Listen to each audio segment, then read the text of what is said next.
They're not going to have a backup quarterback circus this year. This year, the circus came to town in March, and it wasn't a player or a coach. It was an accountant. It was Joan and payroll. I don't know who, but apparently the 49ers made multiple accounting errors in 2022 and broke rules. And now they've forfeited a 2025 fifth-round pick, which is significant. Also, their fourth-round pick this year has been moved to the end of the round, which is a slap on the wrist. But this is all very embarrassing for a franchise that holds itself to such high standards. What do you think of this gaffe? Okay, you said apparently they made multiple accounting errors. There's no apparently. They admitted it.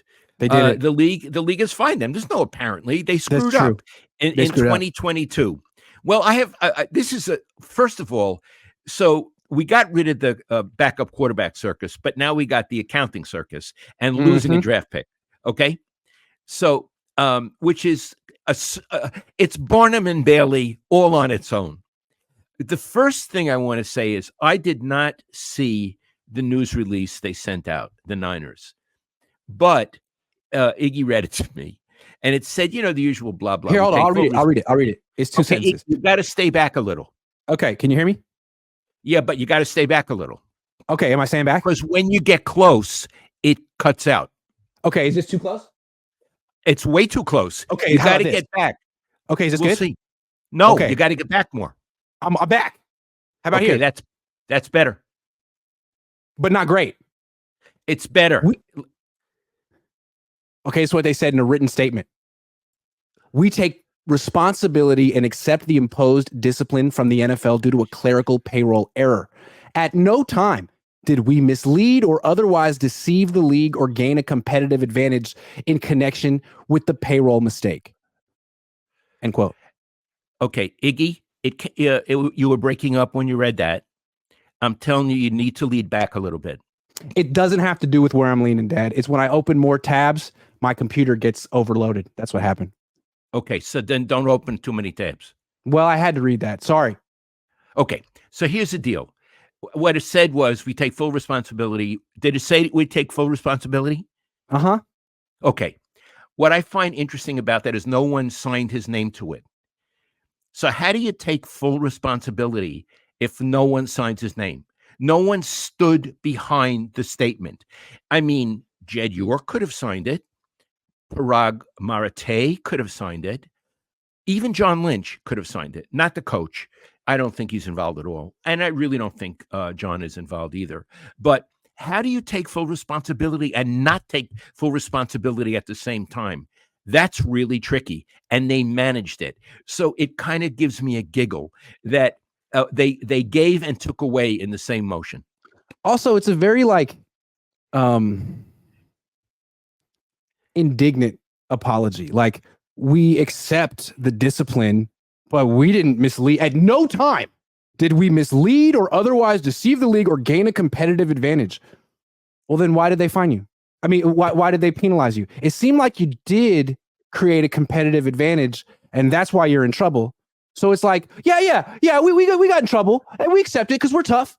We can accept this sort of injustice, but we didn't do anything wrong. Like, okay, like, yeah, we did something wrong, but it was such a small thing. We didn't benefit from it. And they're really taking it. It's like, I don't know. Just say who messed up, what you did, and that it won't happen again.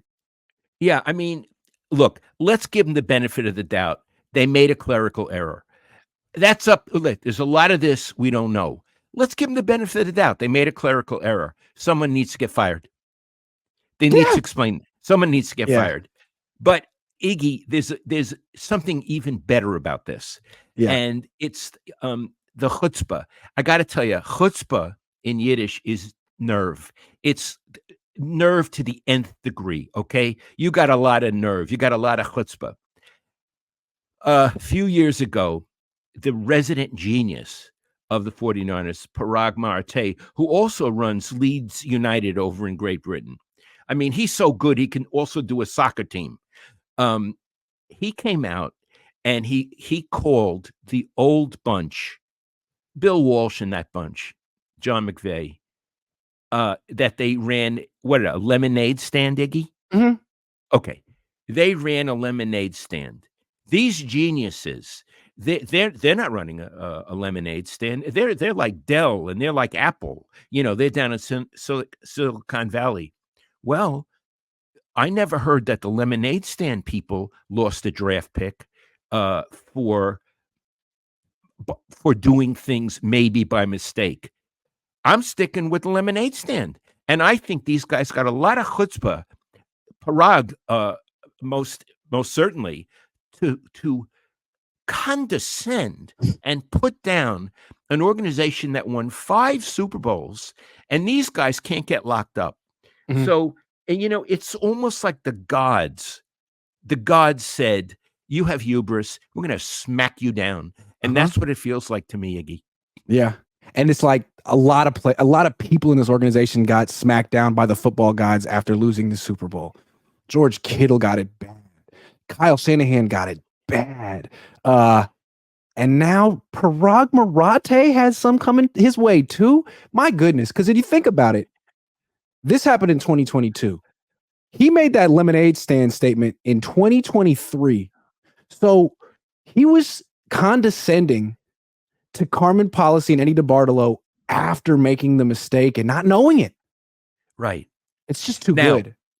it may not have been Parag who made the mistake.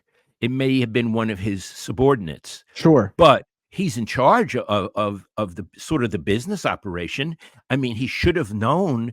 And if he is the genius that he's portrayed as, I mean, he can do a football team and a soccer team. It's This guy incredible. he's the bee's knees. He's Yeah. absolutely the bee's knees. He Yeah. should have been in. He should have like checked it out, but he should have checked it out. In addition, when the statement came out from the 49ers, his name should have been on it. Parag Yeah. Marathe. Yep. What I don't like about the lemonade stand thing is what they're saying is essentially like, look, Eddie, he got Bill Walsh. All credit to getting Bill Walsh. And the Niners of the 80s and 90s were the gold standard on the field. But that's just a fraction of what these organizations do. And really the business side under Eddie DeBartolo and Carmen Policy was essentially a joke. I mean, to compare it to a lemonade stand, that's like the lowest form of a business. Like 7-year-olds were running the team, essentially, is what he was saying. Right. Yeah. And, sure, we haven't won a Super Bowl yet, but, it's kind of a crapshoot. But when you just look at the business operation, which is really most of what we're doing over here, we are light years beyond them. And that was after making the clerical errors that he hadn't gotten in trouble for yet. Like just too good. Sorry. Yeah. Uh-huh. As my mom would say, chutzpahdik. My mom would say, that's why you don't say stupid stuff, because it's going to come back to bite you. In the tush. It's going to bite you in the tush. It's going to bite you in the tush. You don't say stupid stuff, especially on the record, in public. Best idea not to do it. I have one other thing to say about that. Wow. About the picks. When you make your picks, be very careful you don't make a clerical error. Yeah, it's very important. Yeah.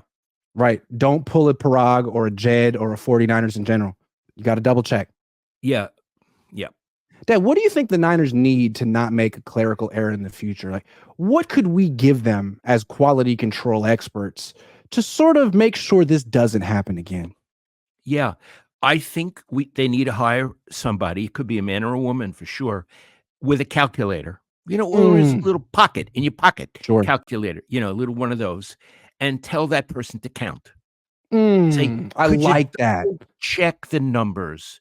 I think the director of counting. The director of the calculator. The vice president of counting on the 49ers. Not accounting, just counting. Yeah, take out One, the AC of counting. I think that would help.